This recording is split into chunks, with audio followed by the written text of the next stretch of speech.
Welcome to star four TV news.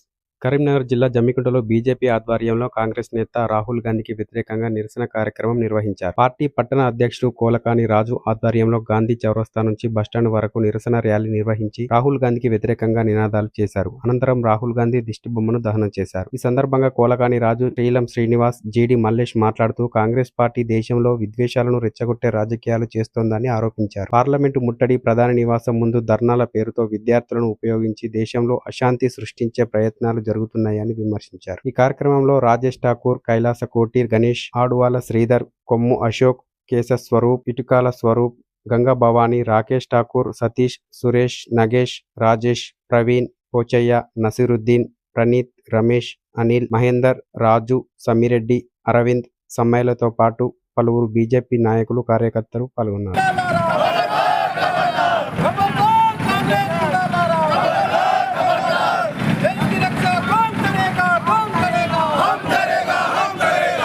Narendra Modi గారి చిత్రపటాన్ని నిన్న ఏదైతే ఇక్కడ ఉన్నటువంటి కాంగ్రెస్ పార్టీ నాయకులు కానీ అక్కడ ఢిల్లీలో సిజెపి పార్టీ అని చెప్పి, కాంగ్రెస్ పార్టీ అని చెప్పి, బొత్తికల పార్టీ అని చెప్పి దేశ విద్రోహ పార్టీ పేరు చెప్పుకొని విదేశాల నుండి వచ్చినటువంటి ఫండ్స్తో ఎవరైతే సిజెపి పార్టీ నడుస్తున్నారో ఆ పార్టీకి కాంగ్రెస్ పార్టీ కూడా మద్దతు తెలుపుతూ దేశంలో విచ్ఛిన్నమైన వాతావరణం చేసి దేశాన్ని విడగొట్టాలని, లేకుంటే బంగ్లాదేశ్, శ్రీలంక పరిస్థితి భారతదేశంలో తీసుకొస్తామని చెప్పి నిన్న సిజెపి నాయకులు తెలుపుతుంటే వారికి రాహుల్ గాంధీ గారు మద్దతు తెలపడాన్ని మీ భారతీయ జనతా పార్టీ పరంగా తీవ్రంగా హెచ్చరిస్తున్నాం, ఖండిస్తున్నాం. ఎందుకంటే పార్టీ వివిధ దేశాలు చూస్తున్న ఫండ్స్ ద్వారా ఇవాళ భారతదేశాన్ని విచ్ఛిన్నం చేయాలని చూస్తుంది.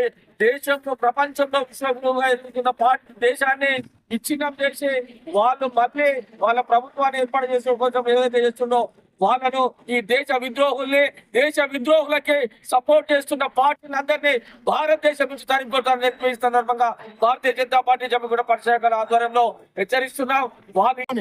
రాహుల్ గాంధీ గారు 3 గంటలు నరేంద్ర మోడీ గారి ఇంటికాడ ధర్నా చేయడం జరిగింది. ఈ మధ్య కాలంలో మనకు నీటి బాపతి ఎప్పుడైతే లీకేజ్ జరిగిందో అప్పటి నుంచి వీళ్ళు ఏం చేస్తా ఉన్నారు, గాడిదలు కాస్తా ఉన్నారా?